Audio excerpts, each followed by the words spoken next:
اعوذ باللہ من الشیطان الرجیم بسم اللہ الرحمن الرحیم قال اللہ تعالی و تبارک فی القرآن الکریم ان الدین عند اللہ الاسلام صدق اللہ مولانا العظیم۔ ابتدا ہے احکم الحاکمین کے بابرکت نام سے جس نے رمضان کریم ہمیں عطا فرمایا۔ اربہ درود و سلام کا نذرانہ سید عالم کی ذات والا بار پر جنہوں نے برکات رمضان سے مستفید ہونا ہمیں سکھایا۔ انتہائی ذی وقار عزت اور احترام کے لائق ناظرین، آپ سب کی خدمت میں زاد راہ کی ایک اور پاکیزہ نشست کے ساتھ سید عتیق الرحمن سلام نیاز عرض کرتا ہے، قبول کیجیے۔ ایئر وائی کیو ٹی وی کے پلیٹ فارم سے رمضان کریم کی ان بابرکت ساعتوں میں آپ کے سامنے مومنین کا زاد راہ جو بلا شک و شبہ تقوی ہے وہ لے کے یہ خادم دین آپ کے سامنے حاضر ہے۔ احکم الحاکمین ہمیں اپنا حصہ کثیر انداز میں وافر انداز میں رمضان کریم سے وصول کرنے کی توفیق عطا فرمائے۔ آج میں نے آپ کے سامنے مکمل ایک حدیث جسے عرف عام میں حدیث جبرائیل کے نام سے جانا جاتا ہے، کچھ پیغام آپ کے سامنے رکھنے ہیں۔ ویسے تو بڑی لمبی حدیث مبارکہ ہے، کسی ایک نشست میں اس حدیث مبارکہ کو مکمل کرنا ممکن نہیں، لیکن اس سے جو نورانی موتی میں آج آپ کے سامنے عرض کروں گا، اگر ہم نے اپنے دامن کو پھیلا لیا اور اس میں سے چند قطرے بھی ہمیں نصیب ہو جائے، یقین کیجئے ہماری زندگی بھر کی روحانی بلیدگیوں کا حقیقی انتظام ہو جائے گا۔ حضرت سیدنا عمر بن خطاب ہی اس حدیث مبارکہ کے راوی ہیں۔ آپ کہتے ہیں کہ ایک دن ہم مسجد نبوی شریف میں تشریف فرما تھے۔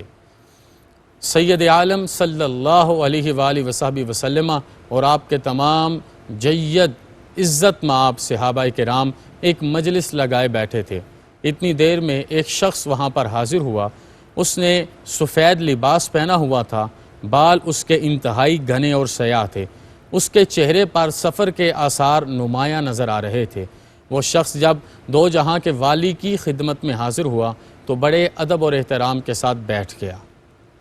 حقیقت میں وہ کوئی عام دنیا کا انسان نہیں تھا، بلکہ تمام ملائکہ کے سردار جناب سیدنا جبریل امین کی ذات والا بار تھی۔ لیکن یہاں پر رک کے میں جو آپ کو بات سمجھانا چاہوں گا وہ آداب رسالت مآب ہیں۔ سید عالم صلی اللہ علیہ وسلم کے ساتھ بیٹھے اور حضور کے گھٹنوں کے ساتھ اپنے گھٹنوں کو جوڑ لیا اور ہاتھ باندھ کے گردن جھکا کے ادب اور احترام سے بیٹھے۔ یہ وہ طریقہ ہے جو قرآن پاک نے ہمیں سکھایا ہے، لا ترفعوا اصواتکم فوق صوت النبی، کہ جب سید عالم صلی اللہ علیہ وسلم کی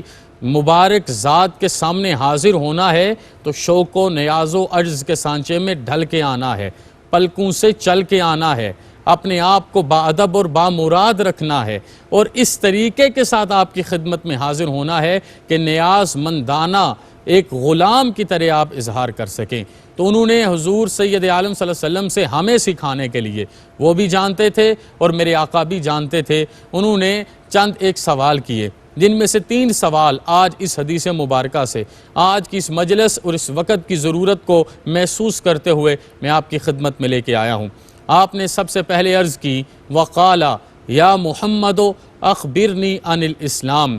اے جناب محمد مصطفیٰ صلی اللہ علیہ وآلہ وصحبہ وسلم، مجھے اسلام کے بارے میں بتائیے، مجھے اسلام کے بارے میں خبر دیجئے۔ فقال رسول اللہ صلی اللہ علیہ وآلہ وصحبہ وسلم، تو سید عالم صلی اللہ علیہ وسلم نے ارشاد فرمایا، الاسلام ان تشہد اللہ الہ الا اللہ وان محمد الرسول اللہ صلی اللہ علیہ وآلہ وصحبہ وسلم۔ سب سے پہلے تو یہ ہے کہ انسان اللہ کی توحید اور جناب مصطفیٰ کریم کی رسالت کی گواہی دے، وَتُقِيمَ الصَّلَاةَ وَتُؤْتِيَ الزَّكَاةَ وَتَصُومَ رَمَضَانَ وَتَحُجَّ الْبَيْتَ إِنِ اسْتَطَاعَ إِلَيْهِ سَبِيلًا،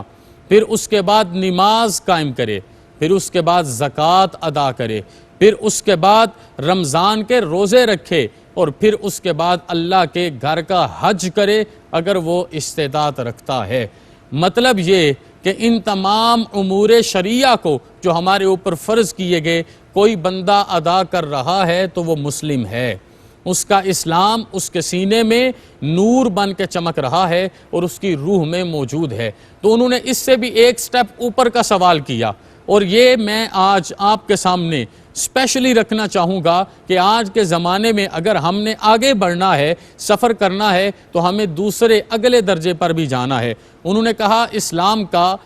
جب آپ نے جواب دے دیا تو کہا فَأَخْبِرْنِي عَنِ الْإِيمَانِ، مجھے ایمان کے بارے میں بھی بتائیے۔ تو حضور نے ارشاد فرمایا قَالَ أَن تُؤْمِنَ بِاللَّهِ وَمَلَائِكَتِهِ وَكُتُبِهِ وَرُسُلِهِ وَالْيَوْمِ الْآخِرِ، یہ ارشاد فرمانے کے بعد فرمایا وَتُؤْمِنَ بِالْقَدْرِ خَيْرِهِ وَشَرِّهِ، آپ نے ارشاد فرمایا کہ سنو ایمان یہ ہے کہ بندہ اللہ پر، ملائکہ پر، آسمانی الہامی کتابوں پر، اللہ کے رسولوں پر، یوم آخرت پر بھی ایمان رکھے، اور اس کے ساتھ ساتھ اچھی اور بری تقدیر کے فیصلوں پر بھی ایمان رکھے۔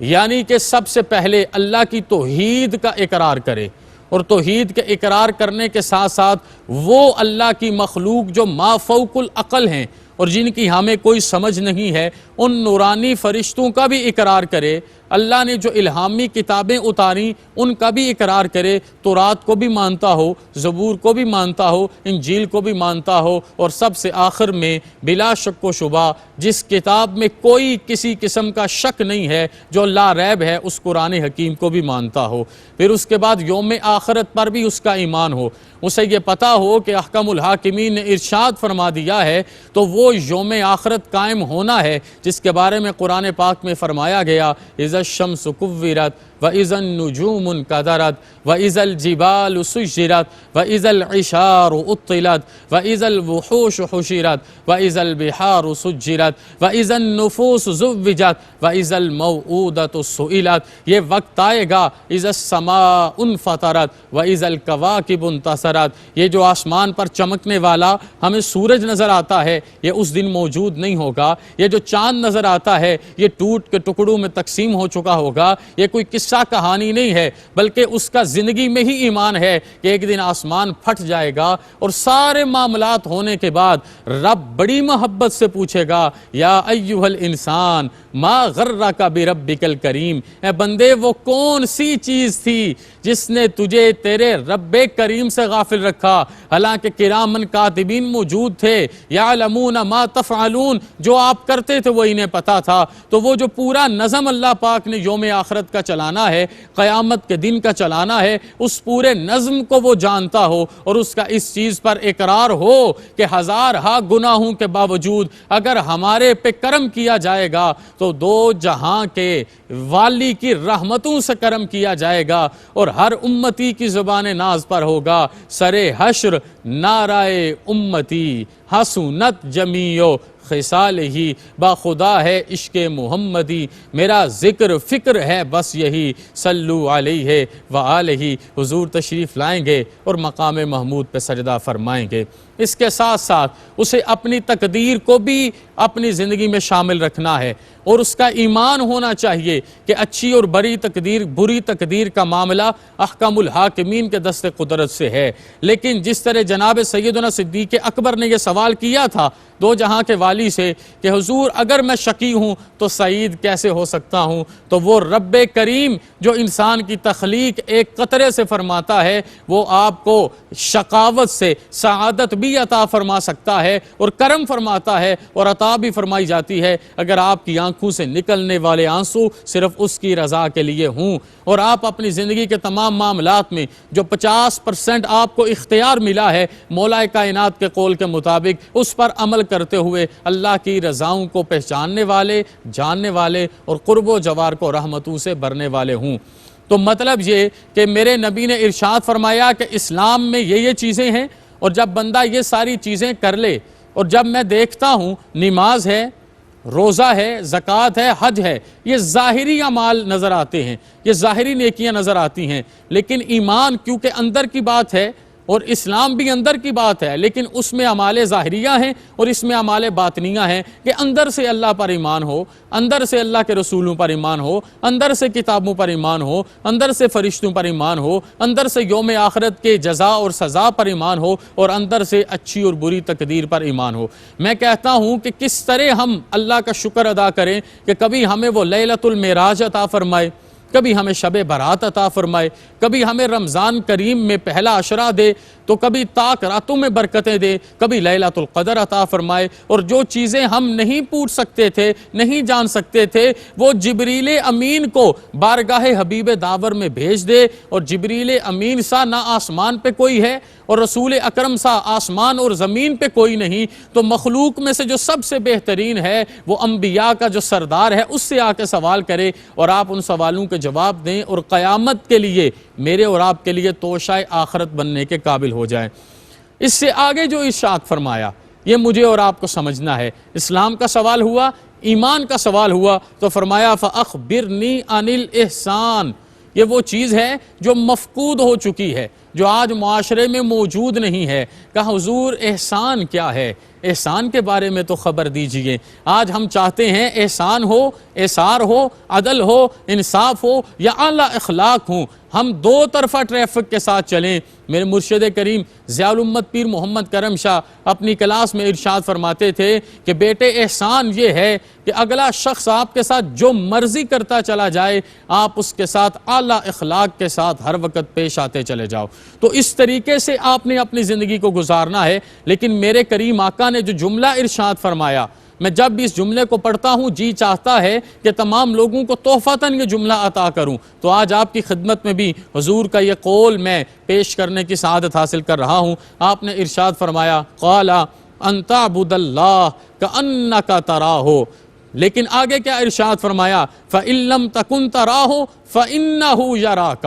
اللہ کی اس طریقے سے عبادت کرو جیسے تم اللہ کو دیکھ رہے ہو۔ اب یہ بھی ایک درجہ ہے، اس طریقے سے عبادت کرو کہ حقیقت منتظر تیرے سامنے ہے اور تیری جبین نیاز میں ہزاروں سجدے چمک رہے ہیں، اور تم اقرار کر رہے ہو نہ کہیں جہاں میں اما ملی، جو اما ملی تو کہاں ملی، میرے جرم خانہ خراب کو تیرے عفو بندہ نواز میں، کبھی اے حقیقت منتظر نظر آ لباس مجاز میں کہ ہزاروں سجدے تڑپ رہے ہیں میری جبین نیاز میں، تو بچا بچا کے نہ رکھ اسے، تیرا آئینہ ہے وہ آئینہ کہ شکستہ ہو تو عزیز دار ہے نگاہ آئینہ ساز میں۔ کہا پہلا درجہ تو یہ ہے حقیقت منتظر کا دیدار ہو رہا ہے، احکم الحاکمین کا دیدار ہو رہا ہے۔ اگر آپ اس درجے پر نہیں ہو تو پھر یہ تو اقرار کرو کہ اگر آپ دو جہاں کے رب کو نہیں دیکھ رہے تو دو جہاں کا مالک تو آپ کو دیکھ رہا ہے نا۔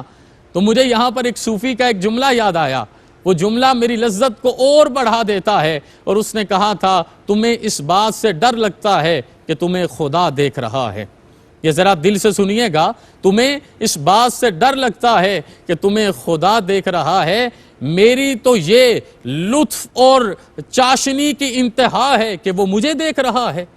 تمہیں اس بات سے ڈر لگتا ہے کہ تمہیں خدا دیکھ رہا ہے، مجھے تو اس بات پہ ناز ہے کہ وہ مجھ سے کو دیکھ رہا ہے۔ میں کس کس جملے کو آپ کے سامنے رکھوں؟ تو دو جہاں کے والی نے ارشاد فرمایا اگر آپ نماز پڑھ رہے ہو تو نماز کو اس طرح پڑھو کہ جیسے اللہ کو دیکھ رہے ہو، اور اگر آپ اللہ کو نہیں دیکھ رہے یقیناً احکم الحاکمین آپ کو دیکھ رہا ہے۔ آپ رمضان کا روزہ رکھو، آپ خلوت میں جاؤ، گرمی کا عالم ہو اور آپ کا حلق صحیح معنوں میں خشک ہو چکا ہو اور زبان کانٹے کی طرح اکڑ چکی ہو، تو کسی پانی کی طرف، ٹھنڈی پینے والی چیز کی طرف ہاتھ نہیں بڑھانا۔ اگر آپ نہیں دیکھ رہے تو اللہ پاک دیکھ رہا ہے۔ اور یہ بھی حدیث قدسی ہے، میرے رب نے ارشاد فرمایا اے بندے کیا تو نے سب سے حقیر مجھے جانا کہ جب گناہ کرنے لگتا ہے تو سب سے چھپ جاتا ہے، اپنی بیٹی سے چھپے گا، اپنے بیٹے سے چھپے گا، اپنے بھائی سے چھپے گا، اپنے باپ سے چھپے گا، اپنی بیوی سے چھپے گا، سارے دروازے بند کر لے گا، ساری کھڑکیاں بند کر لے گا، لیکن مجھ سے نہیں چھپے گا۔ کیا تو نے مجھے سب سے حقیر جانا؟ یا تو گناہ کرنا چھوڑ دے یا اس جگہ پر جا کر گناہ کر جہاں پر میں موجود نہ ہوں۔ تو آئیں آج کے ان اوقات میں اور آپ اپنے دامن کو اللہ اور اس کے رسول کی رحمتوں سے بھریں، اسلام، ایمان اور احسان کے تمام درجات کو سمجھتے ہوئے رمضان کریم میں یہ ارادہ کریں کہ احکم الحاکمین نے جو ارشاد فرمایا حل جزاء الاحسان الا الاحسان، اس سے اپنے دامن تہی کو بھر کے رہنا ہے اور ضرور بھرنا ہے۔ جو مرضی معاملات ہو جائیں ہم احسان کرنے آئے ہیں، کیونکہ ہم اس سرکار کے امتی ہیں جن کا احسان کائنات پر ہے، اور ان کے احسان کو ہی جتلاتے ہوئے احکم الحاکمین نے فرمایا لقد من اللہ علی المؤمنین اذ بعث فیہم رسولا، تو آؤ اپنے دامن کو ان رحمتوں سے بھرنے کے لیے بازار حبیب داور میں شریعت محمد عربی پر عمل کرتے ہوئے اللہ کی رحمتوں میں آئیے۔ یقین کیجئے مانگیں گے وہ بھی ملے گا، جو نہیں مانگیں گے وہ بھی ملے گا، بن مانگے بھی ملے گا، اور منگتے کا بلا ہو یہ اعلان ہوگا۔ منگتوں کو سلطان بنایا میرے کالی کملی والے نے، احکم الحاکمین آپ سب سے راضی ہو، میرے جیسے کوتاہ اندیش کے گناہ معاف فرمائے۔ والسلام مع الاکرام۔